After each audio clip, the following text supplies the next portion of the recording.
I could take you back to the exact spot I was standing. I was 15 years old, and I was in a youth rally of some type. And they were spending some time praying for us that God would speak to us and show us what that next phase of life, or what our calling was, what our purpose was. And I was standing there praying, and there was leaders there praying with me, and I can distinctively tell you, it was as close to an audible voice as you could probably get. I knew in my soul, in my spirit, deep down inside, that God had said to me, music ministry. It was pretty simple, just a couple of words, but I knew that that was what my calling, what my life, what my job was supposed to be. And over the next few years, as I began to step into that and learn and lean in and listen to what God was saying, to what that would mean for me, some really cool things began to happen.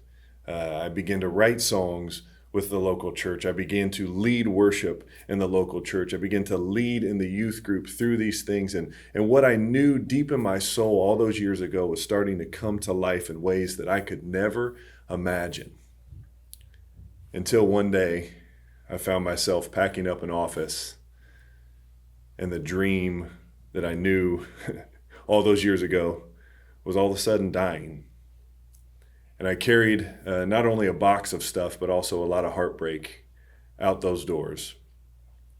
And over the next few years, the dream lived on in different ways, but not the way that I thought it would.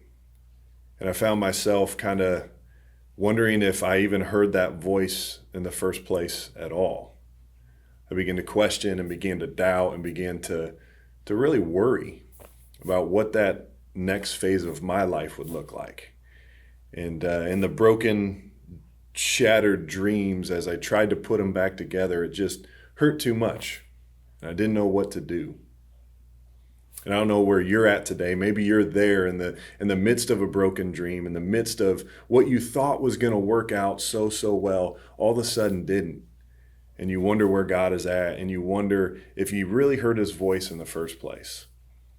And I can say that I understand that pain. I feel for you in this moment. But I do know one thing in light of all of that God says one thing to us, that he is close to the brokenhearted. And I know that for a fact because I've been brokenhearted.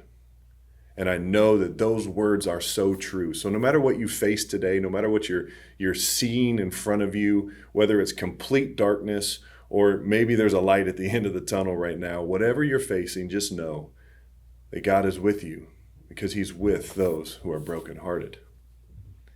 And so as I continue in my journey and my story, I found myself all these years later suddenly taking a position again back in music ministry, back to where I started, for lack of a better term.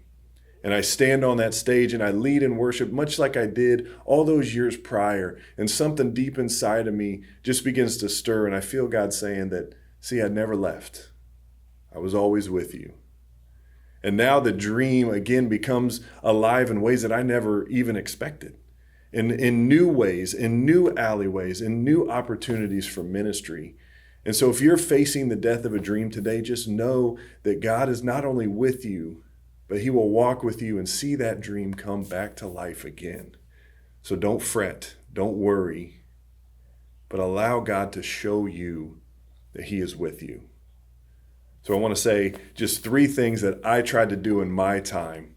Number 1 is I stopped and I began to listen. And I know this is really hard because in the death of a dream, that's the last thing you want to do. But today, just stop and listen. And number 2 is I just want you to lean in. And what I mean by that is just lean in. And as you're listening, lean towards God. Lean into him and who he is. Remember who he said he was and will always be in his word. Lean in and listen. And the third thing is I want you to tell God exactly how you feel. If you're heartbroken, I want you to tell him. If you're mad, I want you to tell him. If you're just like ready to walk away from it all, I want you to tell him. And allow his spirit to be with you in ways that you never thought were possible. Because again, he is with you because he's with the brokenhearted. So stop and listen, lean in, and tell God exactly where you're at today. And I promise that in the next few weeks, the next few months, or even the next few years, you will see something miraculous and wonderful happen because he will walk with you through that.